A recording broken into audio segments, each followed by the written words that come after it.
Allez, salut tout le monde. Bon, cette semaine, elle va être très intéressante et surtout important. Je pense qu'il va y avoir du mouvement. On a eu des baisses des taux de la BCE. Forcément, les derniers qu'on attend, c'est la Fed. On attend la baisse des taux de la Fed. Et justement, on va avoir une réponse sur la décision de la Fed. Ça sera mercredi cette semaine. On aura la décision sur les taux d'intérêt. Pour l'instant, le consensus, c'est que les taux d'intérêt ne bougent pas, ne seront pas encore diminués. On peut avoir une surprise, on peut être surpris, surtout on a vu que la BCE avait diminué ses taux, à peu près tout le monde se met à baisser des taux. On peut être surpris, maintenant on a un consensus qui est que ça ne va pas bouger, donc on verra bien. Mardi aussi peut y avoir, mercredi pardon, excusez-moi, 14h30, on a les indices de prix à la consommation. Ça aussi, ça peut faire bouger les marchés. Je pense que l'inflation est réellement diminuée ou pas, je pense que la Fed a déjà prévu un timing pour pouvoir commencer à baisser des taux, peu importe ce qui se passe avec l'inflation. L'inflation va être très très difficile à contenir. Malheureusement, il leur faut réimprimer de l'argent pour continuer à faire tourner l'économie. Donc, malheureusement, même si l'inflation n'est pas contenue à 100%, ils vont quand même recommencer à baisser des taux. C'est mon pari, c'est ce que je pense, quitte à truquer les chiffres. Et donc, bah écoutez, c'est pour ça que je dis qu'on peut être surpris. C'est que ils peuvent très bien commencer une baisse des taux dès mercredi. Après, encore une fois, ça peut prendre plus de temps tout simplement et ça, écoutez, on aura une réponse mercredi pour ça. Du côté des cryptos, les frérots, bah écoutez, une map plutôt maussade. Il se passe pas grand chose. On a quelques rebonds sur des cryptos. OM qui performe bien. On a QNT, on a Note qui rebondit après une belle respiration quand même. Donc écoutez, ça suit son cours tranquillement. Petite baisse de Floki. Bon, écoutez, c'est pas la folie. C'est pas la folie.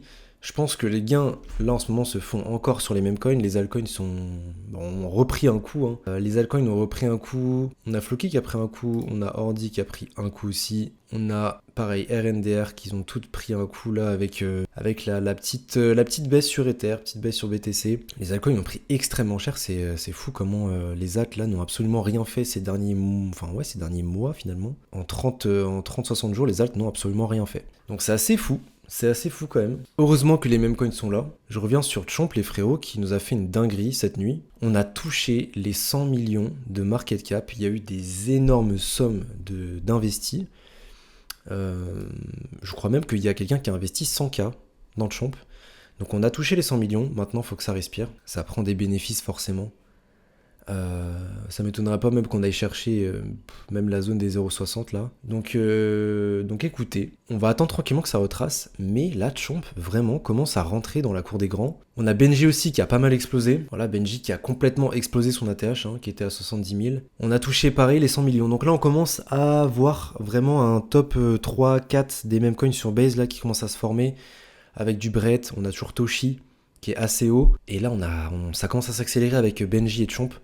Donc là, on a cette espèce de trio quatuor là qui commence à se former, à surveiller. Il y en a d'autres qui vont s'activer aussi.